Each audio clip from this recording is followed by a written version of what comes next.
Depuis plus de 30 ans, le gouvernement canadien mène un grand combat contre les forces indépendantistes au Québec. Dans cette guerre politique, les services secrets canadiens ont souvent joué un rôle capital. La GRC, assez largement, pendant toute la période de 1967 à 1978-79, selon le rapport McDonald, a mené des opérations d'espionnage contre le mouvement indépendantiste au Québec. En 1970, durant la crise d'octobre, l'agent secret Carole Deveau infiltre le FLQ puis relance l'action terroriste au Québec. En 1973, la section G des services secrets de la GRC réussit à voler la liste des membres du Parti québécois.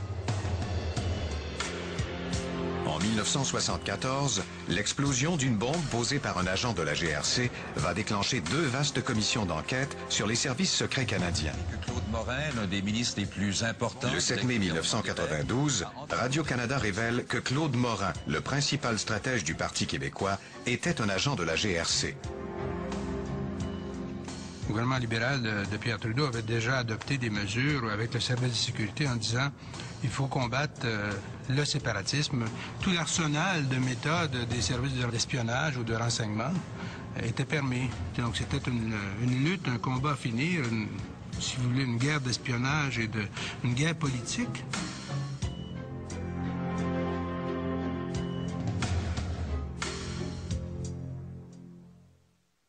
La guerre secrète, je dirais, aura commencé au moment où le Conseil des ministres à Ottawa a décidé qu'il fallait vraiment faire quelque chose contre l'indépendance. Cette réunion-là a eu lieu le 19 décembre 1969. Il était présent M. Trudeau, M. Robertson et certains ministres. Ils ont fait convoquer le commissaire de la GRC, qui était M. Higgett, et lui ont dit « On veut que vous vous occupez des séparatistes de la même façon que vous êtes occupés des communistes, il y a 10 ans. » Il a dit, mais savez-vous ce que vous me dites, ce que vous me demandez? Ils ont dit oui. Au printemps 70, pour la première fois, le Parti québécois affronte l'électorat. Avec 23% des votes, il obtient 7 sièges sur les 108 de l'Assemblée nationale. C'est une défaite qui a l'air d'une victoire. Cela démontrait que le Parti québécois allait devenir une alternative aux libéraux. Le gouvernement fédéral s'est alors engagé dans une lutte à mort contre le mouvement souverainiste, parce que la situation lui permettait d'intervenir contre le Parti québécois de façon beaucoup plus radicale qu'il ne l'aurait pu dans des circonstances normales. In a way that they could not have intervened if it had simply been against the Parti québécois. Une semaine après l'élection, le Premier ministre Trudeau met en place un comité interministériel pour renforcer le rôle de l'armée et de la GRC dans le maintien de l'ordre. Ce comité doit aussi définir les étapes à franchir si, un jour, la loi des mesures de guerre devait être proclamée. Enfin, la GRC forme une nouvelle escouade, la section G, chargée de combattre le séparatisme sous toutes ses formes. On craint surtout que le Front de libération du Québec commette de nouveaux attentats terroristes. The FLQ had always argued that there was no peaceful route. Le FLQ avait toujours soutenu que la lutte armée était le seul moyen d'obtenir la séparation. Les felkistes se sont probablement sentis poussés à agir de façon plus spectaculaire pour tourner la situation à leur avantage. Force the situation to move it in their direction.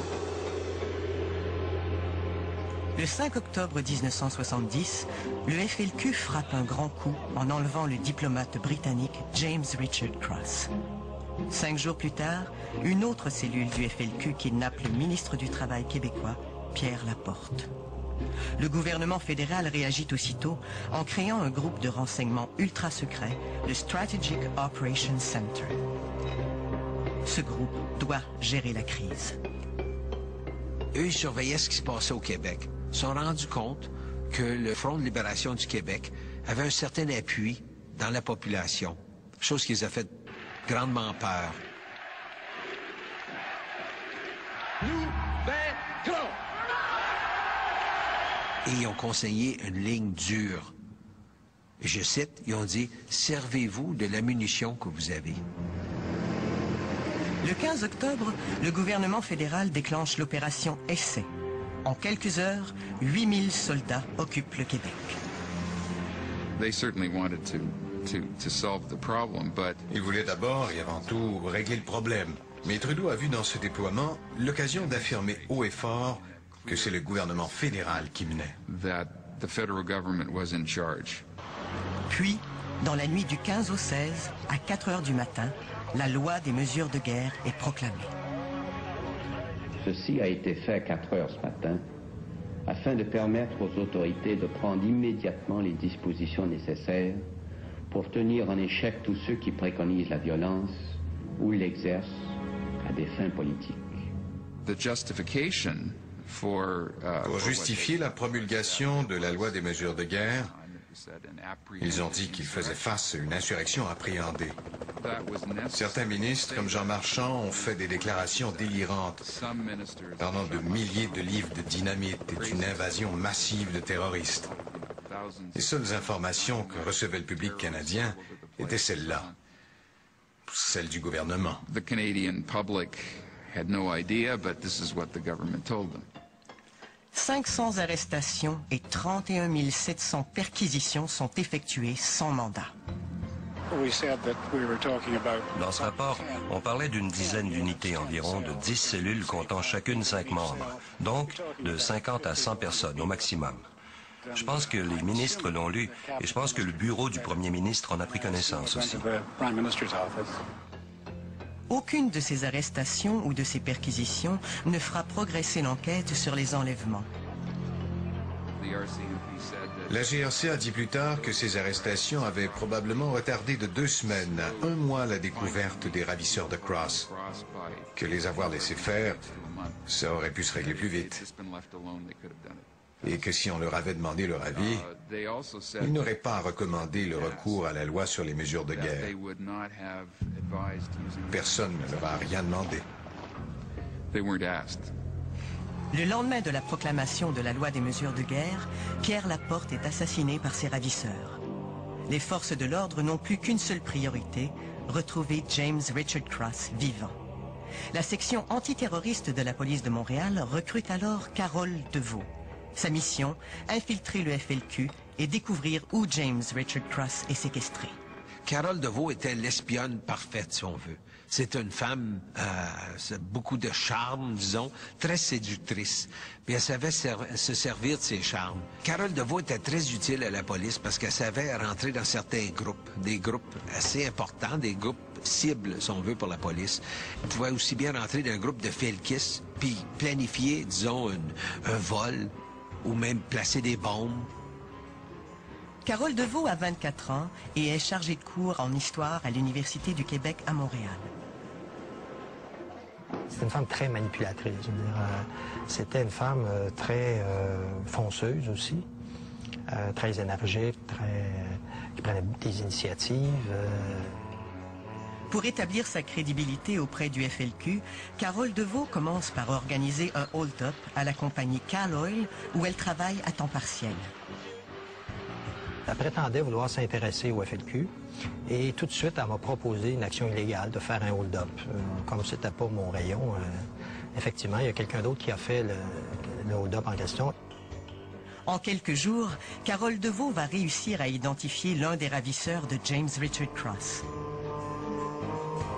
The RCMP certainly had pretty good sources. La GRC avait de très bonnes sources et elle connaissait effectivement l'identité de tous les membres des 2 cellules impliquées dans les enlèvements. Il ne leur restait plus qu'à trouver où étaient détenus les otages, parce qu'ils connaissaient les ravisseurs. Après une enquête minutieuse, James Richard Cross est retrouvé et libéré le 3 décembre 1970. Pour sa contribution à l'enquête, Carole Deveau recevra 15 000 $, auxquels s'ajouteront de nombreux montants négociés pour chacun des renseignements fournis. Le 28 décembre, les ravisseurs de Pierre Laporte sont arrêtés. 2 semaines plus tard, l'armée se retire du Québec. Le moins qu'on puisse dire, appelez ça manipuler si vous voulez ou non, il y avait certainement eu un excès dans la manière de combattre le fléau qui se résumait finalement à quelques douzaines de personnes. Proclamer la loi des mesures de guerre, mettre 500 personnes en prison, faire de 3 ou 4 000 descentes et perquisitions dans les maisons, c'était certainement excessif par rapport à l'objectif recherché. Moi, la conclusion que j'en tire, c'est qu'on avait aussi un objectif politique, à part de l'objectif purement policier de rechercher quelqu'un qui a fait un enlèvement. Avant le déclenchement de l'opération Essai, le Parti québécois comptait 80 000 membres. Quelques mois plus tard, il n'en reste plus que 30 000. Ce que le gouvernement a dit à la GRC après 1970, c'est « Allez-y, faites ce qu'il faut pour casser le mouvement séparatiste, mais épargnez-nous les détails. » Ils avaient carte blanche. Après la crise d'octobre, Carole Deveau reprend ses activités clandestines. Elle a mis sur pied des fausses cellules du FLQ. Elle a prolongé l'action du FLQ. Donc, elle a carrément fait un travail, un faux FLQ. En décembre 70, Carole Deveau crée une première cellule du FLQ. Au bout de quelques mois, lorsque je réfléchis à tout ça, je vois que par un drôle de, peut-être, de processus psychologique, tu vois, ma personnalité s'est divisée en deux. Tu vois, Carole Deveau, tu sais, moi, et un peu Poupette, tu vois, l'agent d'information. Le numéro. Le numéro, tu sais, SAT 945-171. Tu sais. Elle passe à l'action le 6 janvier en commettant avec 3 complices un attentat à la bombe incendiaire contre la compagnie Brinks à Montréal. L'attentat de la Brinks sera considéré par tous les médias comme la renaissance du FLQ après octobre. Ça servait les intérêts de la police de tenir la population, disons, en suspens. C'est à cause de Carole Deveau et de d'autres comme elle que la police a réussi à maintenir d'une façon très artificielle un climat de peur et d'insécurité au Québec. Le 19 février, Carole Deveau organise un attentat à la dynamite derrière un bureau de poste. Ce nouvel attentat terroriste va pousser René Lévesque à condamner de nouveau la violence politique. C'est ce qui traîne encore, si vous voulez, de cette tentation de la violence dans certains milieux qui n'ont pas le courage, si vous voulez, de nous quitter dans certains cas. C'est-à-dire qui ne croient pas à l'action politique, qui, si vous voulez, par exemple, sanctifient le terrorisme, etc., là, sous diverses formes, et qui, malgré tout, s'accrochent encore au parti. Ça, c'est fondamentalement contre l'option même du parti. Il faut trouver le moyen de s'en débarrasser. Deveau crée ensuite 6 nouvelles cellules qui émettent toutes des communiqués appelant à la lutte armée. C'était facile pour les médias d'embarquer dans le panneau, d'embarquer avec... Parce que Carole Deveau, elle savait comment se servir des médias. Elle savait où placer ses communiqués, à qui parler et comment travailler avec la police. Carole Deveau récidive en créant la cellule Jalbert. Elle tente sans succès d'extorquer 200 000 $ au gouvernement en menaçant de faire exploser un avion en vol. Encore une fois, cette recrudescence de la violence politique amène l'exécutif du Parti québécois à condamner avec vigueur le terrorisme qu'il juge humainement immoral et politiquement sans issue. À la fin de 1971, Deveau organise un nouveau hold-up. Cette fois, la police intervient et arrête 4 de ses complices sur le fait. La même semaine, un des leaders du FLQ, Pierre Vallière, annonce qu'il quitte le mouvement. La raison qui a expliqué, c'est que le FLQ était tellement cousu d'espions, puis de membres de la GRC, puis tellement manipulé par la police, qu'il ne se sentait pas à l'aise. Il pensait qu'il prêchait aux policiers beaucoup plus qu'à des jeunes qui étaient prêts à le suivre. Une semaine après la prise de position de Vallière, un communiqué du FLQ est publié dans les journaux. Ça disait clairement que le pouvoir politique était au bout du fusil. C'était fort bien rédigé comme communiqué du FLQ. C'est seulement que par après qu'on a appris que le communiqué avait été préparé par M. Cobb de la GRC, le grand patron de toute l'affaire. Then what the federal government did was to say, oh, we didn't know. Le gouvernement fédéral a affirmé à ce moment-là ne pas être au courant de ces bavures. En fait, Il était parfaitement courant. Après janvier 1972, Carole DeVaux va abandonner l'action terroriste et revenir à des méthodes d'infiltration plus traditionnelles. On peut leur reprocher à certains égards d'avoir été trop permissif, d'avoir permis à ce que l'opinion publique et même les dirigeants politiques croient que le FLQ est encore plus fort qu'en 1970, mais tout cela n'était pas vrai. En réalité, la situation était sous contrôle. Le terrorisme a servi, disons, à ralentir le mouvement d'indépendance du Québec, le mouvement naturel, souverainiste, qui s'était déjà manifesté à partir de 1968. En 1972, la personnalité rassurante de René Lévesque et ses nombreuses déclarations contre le terrorisme rétablissent un lien de confiance avec la population. Le Parti québécois, qu'on croyait définitivement anéanti un an plus tôt, dépasse maintenant le cap des 60 000 membres. Parmi ces nouveaux adhérents, on retrouve Claude Morin et quelques personnalités politiques qui vont donner au Parti québécois une nouvelle crédibilité.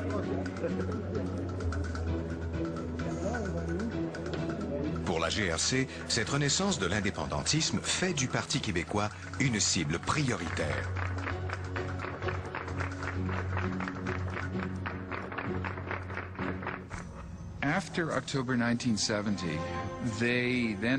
Après octobre 1970, ils ont voulu s'assurer qu'il n'y aurait plus jamais d'activité du genre, du fait du FLQ ou d'un autre groupe semblable. Ils ont réagi de façon excessive, c'est évident. Ils se sont donné comme mission de traquer et de détruire le mouvement séparatiste. Mais ils n'ont pas toujours fait la distinction entre l'aile terroriste et hors-la-loi du mouvement et son aile parlementaire, parfaitement légitime.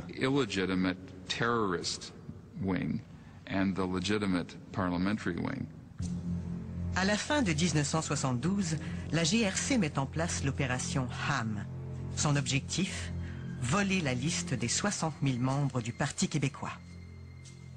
La liste des membres du Parti québécois n'était pas, c'était pas une liste écrite sur papier.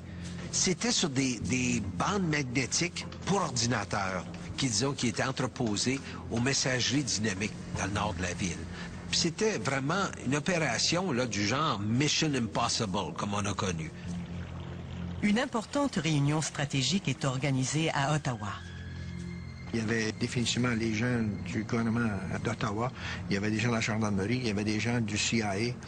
Et puis, nous avions besoin de leur assistance pour mener à bien là, cette opération-là. Il y avait une 50aine de policiers affectés à ça, 44 en tout pour être exact.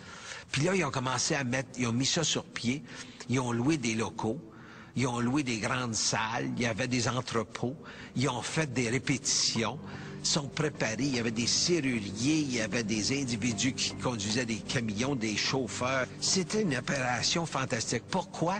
Pour aller voler la liste de membres du Parti québécois.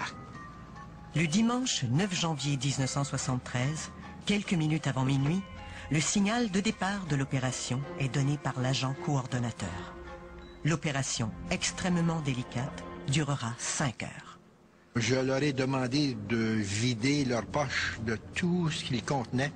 Aucune carte d'identité, aucun permis de chauffeur. La seule chose que je leur ai remis, c'est 25 sous pour faire un téléphone au cas où un de nous là, se faisait prendre. À minuit 15 précise, les agents de l'escouade spéciale arrivent aux portes des messageries dynamiques. Il fallait neutraliser le système d'alarme. Boucher était un expert dans ce domaine. C'est lui qui a aussi débarré la porte dû au fait que c'était un technicien, un serrurier hors pair. Tandis qu'un complice fait le guet à l'étage, les agents entrent dans la salle des ordinateurs. Une fois rentrés sur les lieux, nous ne savions pas exactement où étaient situées les bobines que nous cherchions. Les rubans informatiques contenant la liste des membres sont finalement identifiés. Les agents s'en emparent, puis installent un système d'écoute électronique temporaire dans la salle et ressortent. Et puis, de l'autre côté de la rue, on aurait pu capter là, les conversations, les allées et venues de personnes à l'intérieur de la bâtisse. C'était à la fine pointe, disons, de l'espionnage. La GRC avait tout planifié, jusqu'au dernier détail. À côté de ça, Watergate, c'était un vrai travail d'amateur. Une fois que nous avons communiqué avec les gens de l'extérieur à savoir s'il y avait des gens sur Jeannemans, s'il y avait personne, nous avons quitté les lieux. Une voiture attend l'agent qui transporte les bandes. Pour déjouer toute filature, il est d'abord conduit au Victoria Hall, rue Sherbrooke. Puis, il monte dans une autre voiture qui, cette fois, l'amène au bureau de la compagnie d'informatique MICR System à Westmount Square. De là, on commencé l'ouvrage de pouvoir recopier les bobines. Ça n'a pas été facile, on a eu des difficultés, les gens étaient en contact avec des gens de l'extérieur, dont un groupe de Chicago qui donnait des directives aux gens de Montréal comment procéder pour essayer de décoder ces bobines-là et puis d'arriver à recevoir l'information qu'on voulait des bobines concernées. Il faudra plus de 3 heures aux experts en informatique pour réussir à copier les bandes magnétiques. L'information a commencé à sortir des bobines et puis nous avons été en mesure d'obtenir toute l'information qu'on voulait obtenir. À 4h30, le transfert informatique est enfin terminé. L'agent responsable des bandes est alors reconduit sur la rue Jeannemans. Vers les 5 heures, je crois, les bobines ont été replacées là, dans les casiers. À 5h15 du matin, l'équipe ressort de l'édifice et se disperse. L'opération Ham est terminée. Par la suite de ça, nous avons reçu des lettres de félicitations des quartiers généraux là, de M. Draper, à l'effet que c'était une opération extraordinaire et puis qu'il nous félicitait d'avoir réussi l'opération comme telle. On savait que c'était illégal parce qu'on attaquait un parti politique dûment autorisé par le gouvernement fédéral. Cette opération, qui est un indéniable succès en termes d'exécution, sera par contre un échec sur le plan du renseignement. La GRC utilisera cette liste de différentes façons, mais toujours sans succès.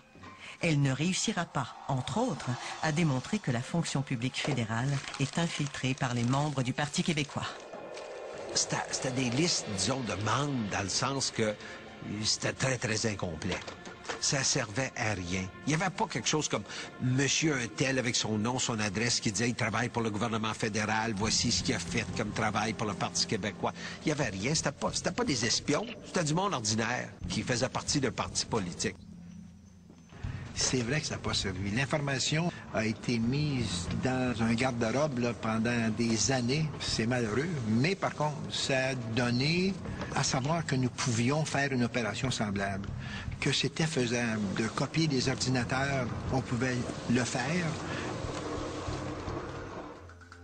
En 1973, se tient la première élection provinciale depuis la crise d'octobre. Le 29 octobre, on pourra élire le dernier gouvernement provincial du Québec. Encore une fois, le Parti libéral axe sa campagne contre la menace séparatiste et remporte l'élection. Cette fois, le Parti québécois récolte 30% des votes, soit 7% de plus qu'à l'élection précédente. Il se retrouve toutefois avec un député de moins. Cette déception électorale va pousser le Parti québécois à adopter la stratégie de l'étapisme, défendue par Claude Morin. Malgré cet important changement de stratégie, le Parti québécois demeure toujours pour la GRC une organisation extrêmement dangereuse.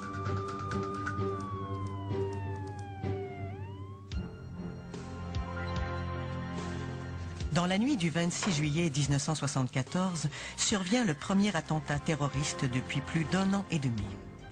Aux environs d'1h du matin, une bombe de faible puissance explose à Ville-Mont-Royal, au domicile de l'héritière des supermarchés Steinberg. Les dégâts sont mineurs, mais des traces de sang et des lambeaux de chair retrouvés sur les lieux indiquent que l'auteur de l'attentat est sûrement blessé. La police a commencé à faire le tour des hôpitaux à Montréal pour essayer de trouver quelqu'un qui aurait pu être blessé. En fin de compte, ils ont trouvé qu'il y a un individu qui a dit qu'il s'était blessé en nettoyant sa voiture. La gasoline avait sauté dans son visage, puis ça l'avait aveuglé, puis ça y avait arraché une partie de l'oreille, puis ça y avait arraché une partie de la main, il était sourd de l'oreille. La police annonce alors à la presse que le suspect, nommé Robert Sanson, est un agent de la GRC. La nouvelle est aussitôt reprise par tous les médias. C'était Robert Sanson, un membre de la GRC. Un membre de la GRC qui travaillait dans l'escouade spéciale, l'escouade G, la lettre G, qui était l'escouade antiterroriste. Après un premier procès avorté, Robert Sanson se retrouve en cour 1 an et demi plus tard. En 1976, M. Sanson témoigne dans son procès. Il dit au début du mois de mars qu'il a fait pire que ça, que poser la bombe, pour la force, c'est-à-dire la GRC, et avec d'autres corps policiers. Et il lance un peu l'affirmation de façon décousue à l'occasion de son témoignage. Le procureur de la Couronne lui demande « Mais qu'est-ce que vous voulez dire? » Et il dit « Ben, l'APLQ, c'était nous autres. » Robert Sanson avoue alors avoir cambriolé en 1972 les locaux de l'Agence de presse libre du Québec, une agence de presse gauchiste et indépendantiste. Robert Sanson, qui était le premier à annoncer publiquement que la GRC avait fait des vols par effraction, avait commis des crimes. Ces révélations exceptionnelles seront interdites de publication jusqu'à la fin du procès. Malheureusement, Robert Sanson, une fois condamné, refusera d'ajouter quoi que ce soit à ses déclarations. Je suis allé le trouver une fois. Il voulait pas rien dire. Il dit, écoute, il dit, j'ai passé 5 ans en prison. Il dit, sais-tu ce que c'est pour un ancien membre de la GRC de passer 5 ans en prison? Il dit, si je m'étais ouvert la gueule une seule fois, il dit, ça a été la dernière fois. Malgré le silence obstiné de l'agent Sanson, les secrets les mieux gardés de la GRC vont bientôt être étalés au grand jour. Au début de 1976, Pierre Elliott Trudeau déclare que le séparatisme est mort. Pourtant, le 15 novembre de la même année, le Parti québécois est porté au pouvoir. Avec 41% des voix, il détient maintenant 71 des 110 sièges de l'Assemblée nationale. Je dois vous dire, franchement, qu'on l'espérait de tout notre cœur, mais on ne l'attendait pas comme ça cette année. Quelques semaines plus tard, René Lévesque forme son cabinet et fait de Claude Morin son principal collaborateur en le nommant ministre des Affaires intergouvernementales. PQ d'abord venait de prendre le pouvoir en 1976. L'année suivante, très peu de temps après, il y a eu l'histoire de l'agent Sanson, de la GRC qui a fait sauter une bombe. Et quand il a comparu, lui, il a dit qu'il avait fait encore pire pour la GRC. Et ce qui a ouvert le panier, si on veut, de crabe, là. Le 15 juin 1977, le premier ministre René Lévesque ordonne la tenue d'une enquête sur les activités de la GRC en territoire québécois. Cette commission d'enquête est présidée par l'avocat Jean Keible. Lorsque la commission d'enquête est créée par le Québec le 16 juin, le niveau d'inquiétude à Ottawa augmente, évidemment. À ce moment-là, la GRC met en branle une enquête interne et découvre, à l'occasion de son enquête interne, qu'il y a effectivement autre chose. Les conclusions sommaires de cette enquête interne amènent la GRC à recommander au gouvernement fédéral de créer sa propre enquête. De l'avis de la GRC, elle s'estime peut-être mieux protégée par une commission d'enquête fédérale que par une commission d'enquête québécoise. Le 6 juillet, le gouvernement fédéral met donc sur pied la commission McDonald, chargée elle aussi d'enquêter sur les activités de la GRC au Canada. 2 commissions d'enquête qui travaillaient en même temps pour enquêter sur la GRC. On s'est rendu compte qu'il avait fait toutes sortes de choses répréhensibles. Et ça faisait pas la gloire de la GRC. On s'est rendu compte que la GRC travaillait dans le noir comme ça depuis longtemps, depuis très longtemps. La plus grande partie de ces opérations-là était illégale. En ce qui touche le Québec, il y avait la perquisition illégale à l'Agence de presse libre du Québec qui a été effectuée en 1972. Il y avait le vol des listes de membres du Parti québécois effectué aux messageries dynamiques où elles se trouvaient sur ruban informatique en janvier 1973. Il y a eu également des faux communiqués émis par des officiers de la GRC en décembre 1971 pour inciter les gens à la violence alors que Pierre Vallière prônait plutôt un retour à la paix à l'époque. La GRC ne le croyait pas. Ils voulaient voir qu'est-ce qui se passait. Les audiences publiques vont rapidement révéler que les entrées par effraction et l'écoute électronique ne sont pas les seules méthodes illégales de la GRC. À l'intérieur de la section G, il y avait un petit groupe d'individus, de membres de la GRC là, qui s'appelait le Dirty Tricks Department, le département des mauvais coups. Là. Un département à l'intérieur de la section G qui n'était pas connu de l'extérieur, en ce sens que les quartiers généraux n'étaient pas au courant que ça existait au Québec, ici, là, à Montréal, mais qui s'occupait là, de faire certaines choses qui étaient, entre guillemets, là, pas trop catholiques. Il y avait eu également un incendie de grange pour, de l'avis de la GRC, empêcher une réunion avec les Black Panthers. Il y avait également des tentatives de recrutement d'informateurs par des moyens, disons, assez musclés, c'est-à-dire tentatives de séquestration, d'enlèvement, etc., etc. Certains agents de la GRC vont aussi dévoiler à la Commission leurs techniques d'intimidation et de recrutement d'informateurs. Il y a eu définitivement, à un certain moment donné, certaines personnes qui ont été enlevées sur la route et puis amenées dans un motel. Et puis là, bien, on leur a demandé certaines questions, puis essayé de forcer là, des dénonciations de ces gens-là. Maintenant, toutes ces choses-là ont abouti absolument à rien. En novembre 1979, Carole Deveau accepte de collaborer avec la commission Kebble. Dans son témoignage, elle va dénoncer les techniques d'infiltration et de manipulation policière. À quoi ça peut servir, d'après vous, votre témoignage à vous devant la commission Kebble, à quoi ça peut, à quoi ça devrait servir? Et je pense qu'il serait peut-être, ça va peut-être démontrer que la police fait des gestes qui peuvent être très lourds de conséquences pour la société. Je ne sais pas jusqu'à quel point le politique pour influencer la police, mais j'ai l'impression que ça serait pour... Ça devrait nous inciter à contrôler plus. Justement, il est temps peut-être qu'on aurait une police honnête, qui ne manipule pas des événements, qui n'engendre pas des climats sociaux comme ceux auxquels on a assisté. Et de là, toute l'étude de ce qui était l'opération Poupette, où une informatrice a reconnu subséquemment qu'elle avait préparé des communiqués au nom du FLQ, qu'elle en avait parfois discuté avec son contrôleur, etc., etc.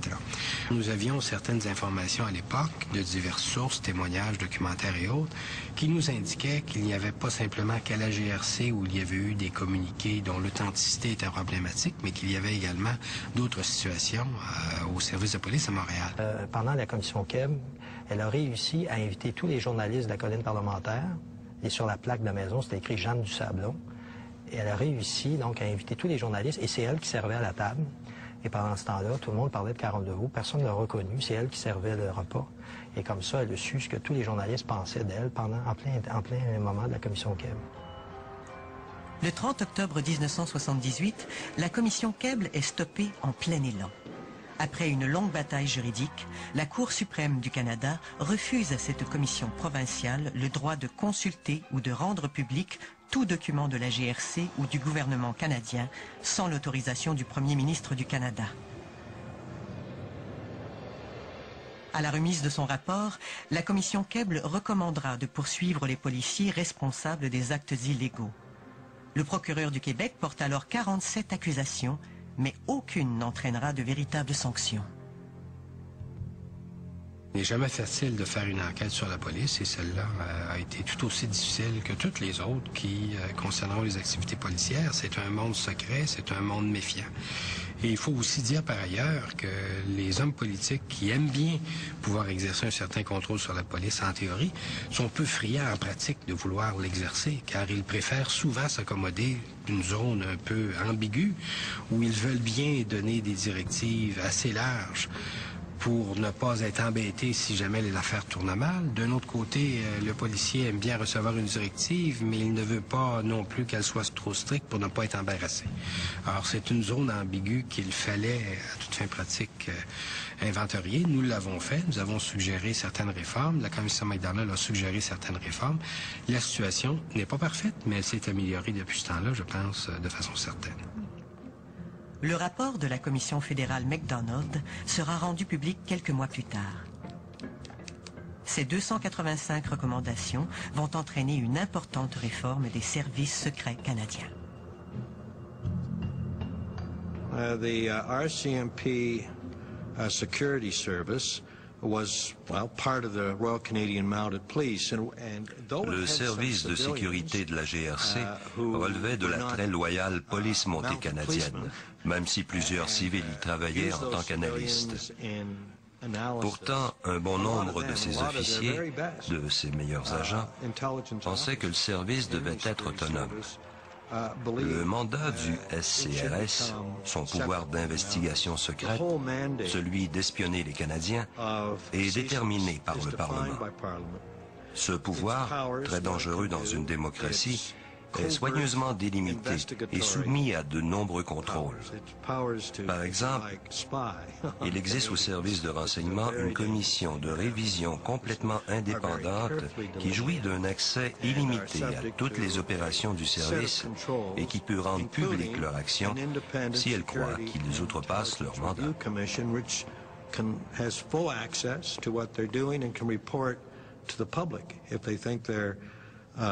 Going against their mandate, going outside their mandate.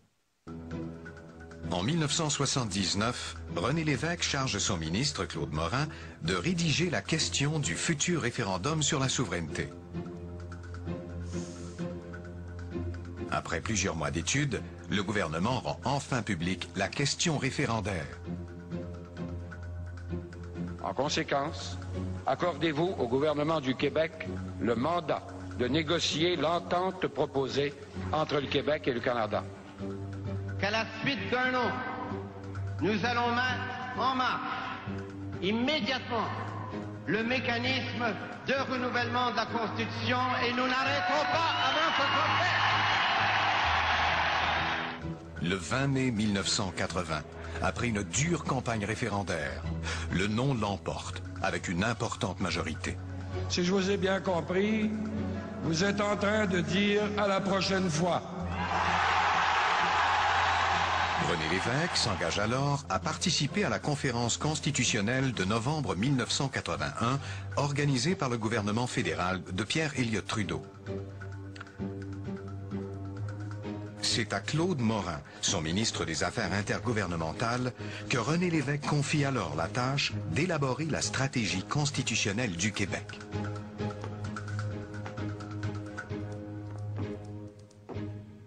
Le Parti québécois avait perdu son référendum quelques mois auparavant. Le premier ministre René Lévesque avait convaincu, même forcé son parti à accorder en quelque sorte une dernière chance au Canada. Donc, il avait, au cours des mois précédents, avec d'autres premiers ministres, créé un front commun contre le gouvernement fédéral. Et il était question de rapatriement de la Constitution. M. Lévesque croyait, peut-être sur les conseils de Claude Morin, que cette fois-ci, ça pourrait réussir. Pour éviter que le Québec affronte seul le gouvernement fédéral, Claude Morin organise un front commun avec 7 autres provinces canadiennes. Claude Morin était considéré effectivement comme quelqu'un qui était un joueur d'échecs et qui calculait quelques coups à l'avance. Donc, il avait cette réputation en matière constitutionnelle et à cause de cela, évidemment, il était très respecté par les personnes qu'il conseillait. Il y avait beaucoup d'attentes de cette conférence fédérale provinciale. Il y avait beaucoup d'électricité dans l'air parce qu'on pensait que l'enjeu du pays se jouait. 2 semaines avant la conférence, la responsable du bureau du Québec à Ottawa réclame de toute urgence une rencontre avec René Lévesque. J'ai demandé à le voir seul, parce qu'à ce moment-là, j'avais plus confiance en personne. Donc, il m'a reçu seul à l'Hydro, ce qui se fait peu, hein, parce qu'habituellement, M. Lévesque était avec son chef de cabinet pour toutes les raisons possibles, là. Alors, je lui ai raconté. J'ai commencé très directement. J'ai dit, Claude Morin prend de l'argent de la GRC. Claude Morin est sur le payroll de la GRC. Là, l'évêque est devenu très mal, très pâle. Il s'est comme affaissé. René Lévesque est confronté à un terrible problème. Claude Morin est le maître d'œuvre de la stratégie constitutionnelle du Québec. Lui seul a établi toutes les alliances avec les autres provinces.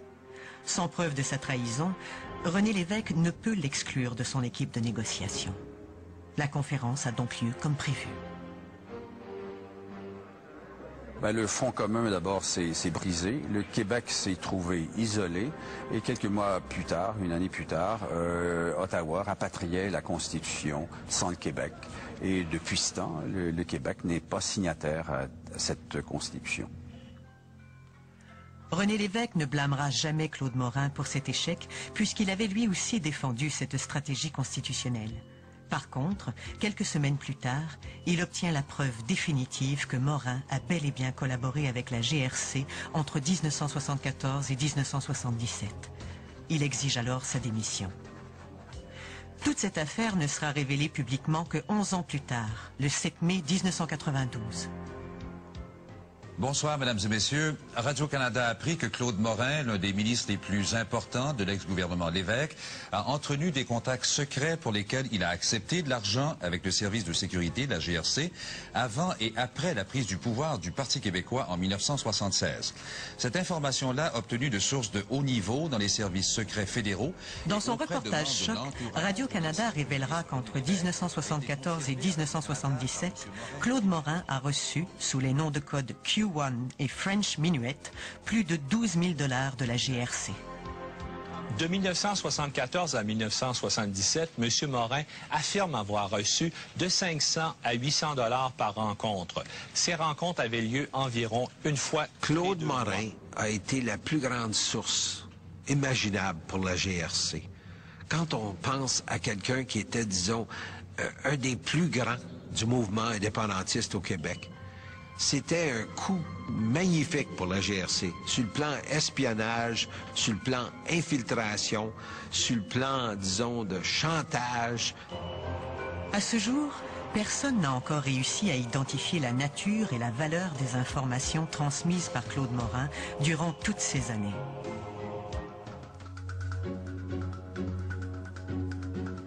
Après 25 ans de guerre secrète anti-indépendantiste, un deuxième référendum sur la souveraineté du Québec est tenu le 30 octobre 1995.